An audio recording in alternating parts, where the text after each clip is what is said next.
శోధనలపై జయం. మత్తయి సువార్త 4వ అధ్యాయం 1వ వచనం.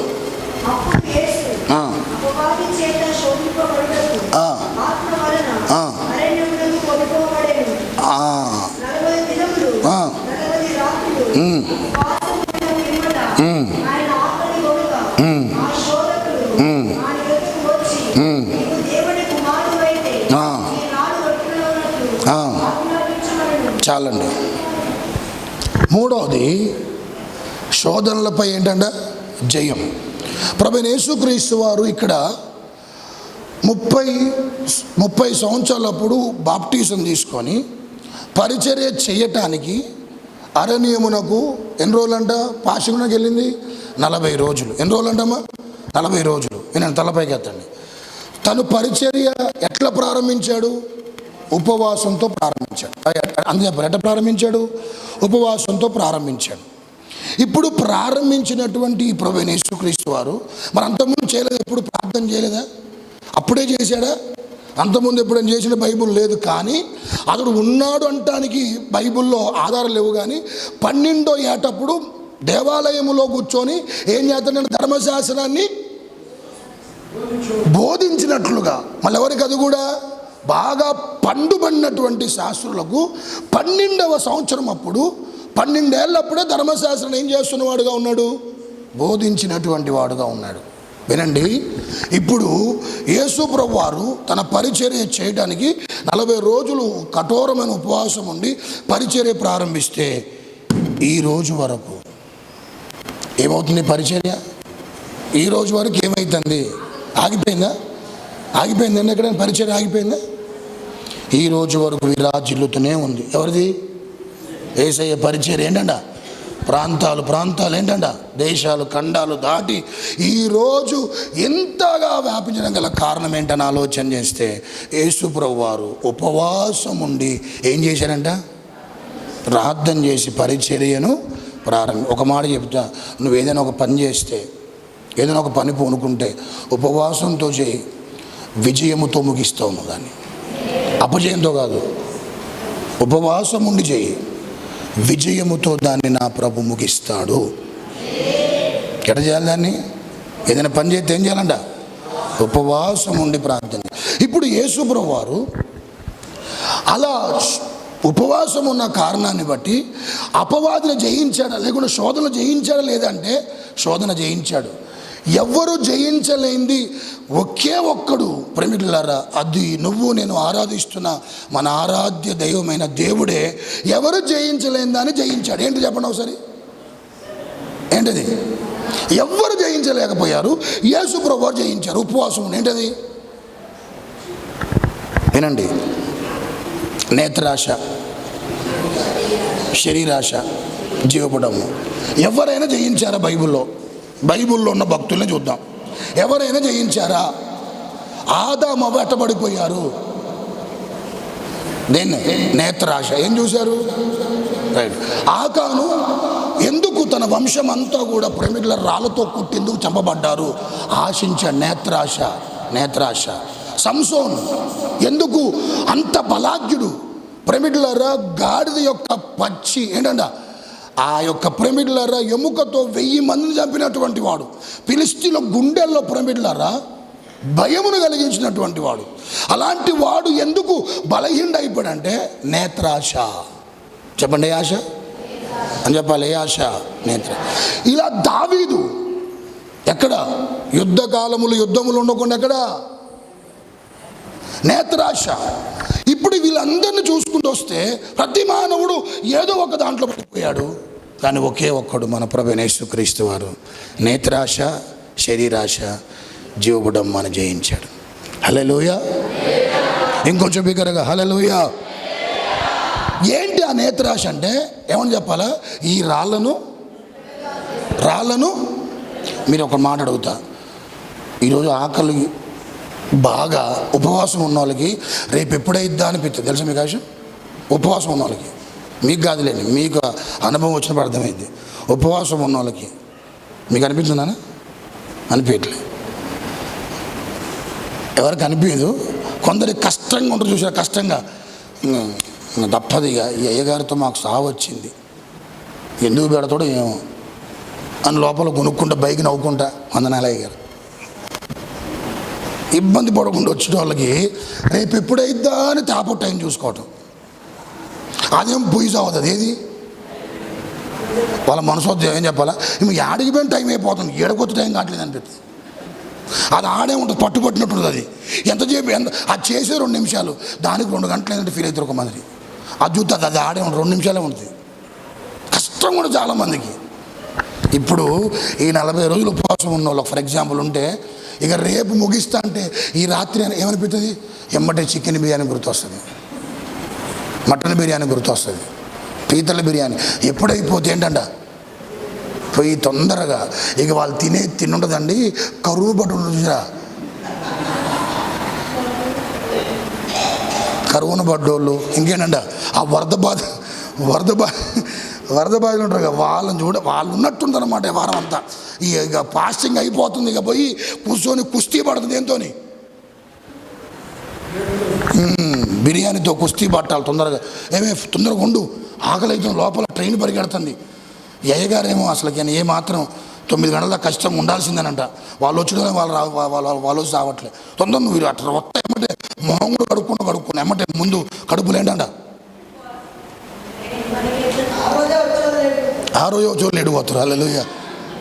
ఇవన్నీ జరిగే అనుభవాలు, ఇవన్నీ మీకు తెలవదు, మీ అందరూ అనుభవిస్తున్నారు. అవన్నీ కూడా ఆలోచన చేయండి. ముగిచ్చేస్తాను.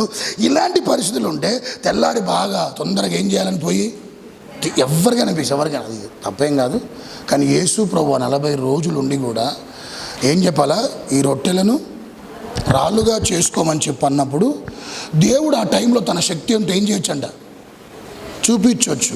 కానీ యేసు ప్రభు వారు ఆ శోధన జయించినట్లుగా మనం చూస్తున్నాం. ఏ శోధన?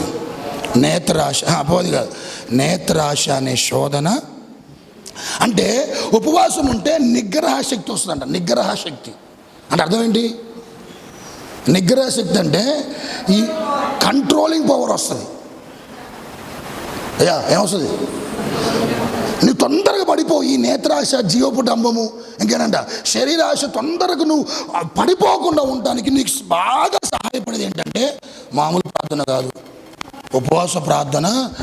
నీకు ఇంద్రియ నిగ్రహ శక్తిని ఇస్తుంది అన్నమాట. ఆమెన్ చెప్పండి ఇంకొంచెం బిగ్గరగా. హల్లెలూయా. ఉపవాసం ఉండనటువంటి వాడు ఏం చెప్పాలా, ప్రతి చిన్నదానికి, చిన్న ప్రలోభాలకు కూడా ఆత్మీయతను పనంగా తాగడు పెడతాడు. ఏం లేనోడు, ఉపవాస ప్రార్థన అనుభవం లేనోళ్ళు ఏంటని చెప్పాలా, చిన్న ప్రలోభాలకి ఆత్మీయతను తాకట్టు పెట్టేస్తారు. ఎందుకు జరుగుతుంది అట్లా? ఏం లేక, ఉపవాస అనుభవం లేక. ఇది ఎందుకు ఉండాలి, ఎందుకు కేటాయించాలి, దీన్ని ఎందుకు మన బిడ్డలకు నేర్పించాలి? పనిలేక కాదు, ఇది మన బాధ్యత, ఇది మన భాగ్యం అని ప్రభు ఎందుకు చెప్తున్నాడు చెప్పాలా? అపవాదిపై నీకు జయం రావాలన్నా, ప్రేమికుల సంపూర్ణంగా దేవుడు చిత్తం నీ పట్ల నెరవేర్చబడాలన్నా, శోధనలపై ఏంటంటే విజయం సాధించాలన్నా ఉపవాస ప్రార్థన చాలా ప్రాముఖ్యం. హల్లెలూయా. ఇంకొంచెం బిగ్గరగా హల్లెలూయా. ఒక సేవకుడు నాకు తెలుసు, పాపం ఇట్లనే ఒక అయ్యగారుల మీటింగ్ పెట్టుకుంటే సంఘస్థులందరూ ఆ రోజు ఆ అయ్యగారి మీటింగులకి వారు ఏదో తీసుకురావాల్సింది తెచ్చి ఏదో చేశారంట. ఆ సంఘ పెద్ద 30 సంవత్సరాల నుంచి ఆ సంఘంలో ఉంటున్నాడంట. అయ్యగారుల ముందు మా అమ్మాయికి ఒక పాట పాడిపించే అవకాశం ఇవ్వండి అన్నాడంట. సరే అని చెప్పి అన్నాడంట. అయ్యగారు అందరూ వచ్చారు, అయ్యగారి మీటింగ్ జరుగుతుంది, అయ్యగారి మీటింగ్. ఈయన పొరపాటున మర్చిపోయి ఆ సమయాన్ని ఏంటంట ఆ పాపకి ఇయ్యకపోయేసరికల్లా ఈ సంఘ పెద్ద అనే మాటని చెప్పాలి. ఏనండి మా ముందే ఇంకా ఖమ్మంలో ఏం చర్చిలు లేవా?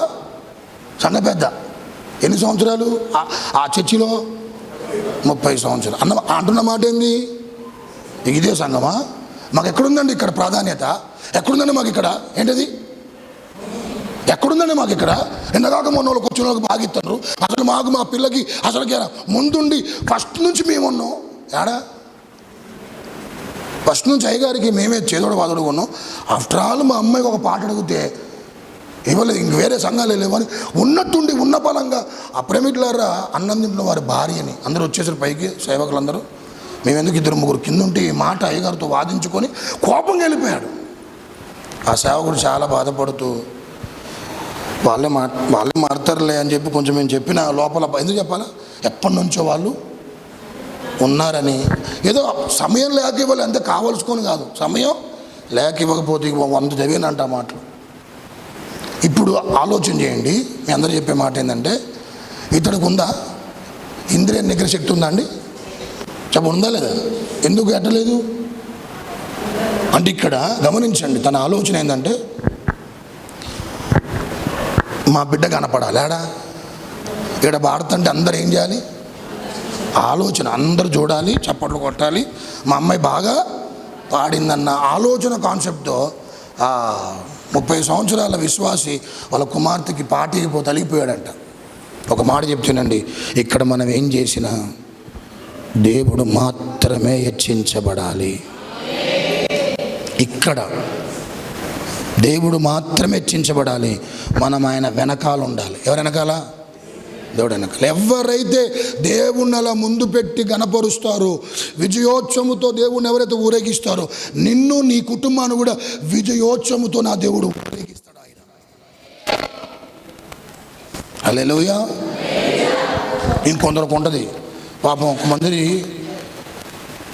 ఎక్కువగా సమర్పించుకుంటారు. ఏంటవి? కొన్ని మంది వాళ్ళ సమర్పణను బట్టి బంగారం, తర్వాత నగలు, ఇవన్నీ కూడా ఒక మంది అమ్మలాంటి వాళ్ళు, కొందరు ఐపీసీలు ఎక్కువ ఉంటారు. వీళ్ళు అంటే పెంతుకోసు అనుభవంలో ఉన్నటువంటి వాళ్ళందరికీ అనుభవాలు ఉంటాయి. అంటే మనం పుట్టినప్పుడు ఎట్టొచ్చినాం, మళ్ళీ చనిపోయేటప్పుడు కూడా అట్నే పోతాం, అట్నే ఉండాలన్న కాన్సెప్ట్ చాలామంది ఐపీసీ వాళ్ళకి. నేను దాన్ని తప్పట్టట్లేదు, మీరు వేసుకున్న తప్పట్టట్లే, కానీ ఈ అనుభవాల్లోకి వచ్చి ఎదుగుతూ ఉంటారు. బయట ఎక్కడొక ఫంక్షన్ పోతారు, మీ చెవులకు ఏముండవు, ఉండవు, మెల్ల ఏముండదు, ఇంకేముంది చెప్పండి. ఫంక్ ఉంటుంది, ఫంక్ ఉంటుంది ఆడవాళ్ళకి, ఫంక్ ఇటు తీస్తారన్నమాట దాన్ని, ఫంక్ అంటారు దాన్ని. రకరకాలుగా ఉంటుంది. అక్కడ పోయినాక వచ్చి ఆలోచన చెప్పలేనండి. అందుకనే ఈ ఐపీసీ ఈ అనుభవాల్లో ఎదిగితే ఇదే బాధ. ఏ బాధ? ఇవన్నీ ఏం చేసుకోవాలి? ఇదా అండి నిగ్రహ శక్తి? ఇదా అంటన్నా. ఒకళ్ళు వాళ్ళని చూసి మనం వేసుకోవాలి, వాళ్ళని వేసుకునే నాకు సంబంధం లేదు. కానీ దేవుడు సందులో ఒక్కసారి మనం ఒక విధానంలో ప్రమిడ్లరా ఖచ్చితంగా ఉన్నామా? ఏం చేయాలి దానికి? చుట్టూ ఎంతమంది ఎన్ని వేసుకున్నా, దిగి వేసుకొని బంగారం వేసుకొని ఏం చేసిన చక్రం లాంటి ఉంగరం దాన్ని ఏమంటారు, రింగులు పెట్టుకుని పెద్దవి ఇంక ఇవి పెట్టుకున్న ప్రమిడ్లరా వాటితో సంబంధం లేదు. కానీ దయచేసి నువ్వేం చేయమాకు, అవి చూసి ఏం చేయమాకు, నువ్వు వాతలు పెట్టుకోమాకు. దేవుడు ఒక్కసారి ఒక విధానం నడిపించబడుతున్నావా, ఆ విధానంలో వెళ్ళిపోదాం. వేసుకున్న వాళ్ళని తప్పనట్లే, వినండి, నన్ను మరి అన్యతగా భావించదు. వేసుకోకుండా చక్కగా నడిపించబడుతున్నా, వేసుకున్న వాళ్ళు నడిపించబడు. కానీ ఎవరినో చూసి ఏం చేయమాకండి, మీరు ఫాలో అవ్వద్దు. దీన్ని ఏమంటారంటే ఇంద్రియ నిగ్రహ శక్తి లేనట్టు. అవన్నిటి మీద నీకు జయం రావాలంటే ఏం కావాలి నీకు? మరి ఏం కావాలమ్మా? ఉపవాస ప్రార్థన కావాలి. హల్లెలూయా. ఇంకొంచెం బిగ్గర చెప్పాలి హల్లెలూయా. ఇంకొంచెం బిగ్గరగా హల్లెలూయా. ఒకటి చెప్పండి ఒకసారి, ఎందుకంటే టైం అయిపోయింది. ఒకటి, అపవాదిపై జయం. సొంత చిత్తంపై జయం. 3, శోధనపై జయం. ఎప్పుడు ఇవన్నీ జరిగేవి? ఉపవాస ప్రార్థనలో జరుగుతూ ఉంటాయి. లేకపోతే ప్రతి చిన్నదానికి చిన్న ప్రలోభాలు కూడా ఏంటంట, నీ ఆత్మీయతను ఏం చెప్పాలా, పనంగా తాకట్టు పెట్టేస్తాం.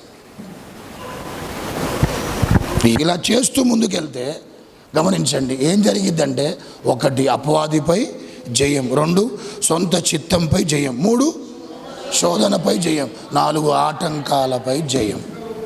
ఈ అన్ని కార్యాలు ఉపవాస ప్రార్థనలోనే జరుగుతున్నాయి. అలాంటి అనుభూతులతో ప్రభు మనందరినీ పురుకొల్పి నడిపించి ఇలాంటి అనుభూతుల చేత ప్రభు బలపరిచి ఆశీర్వదించును గాక. ఆమేన్.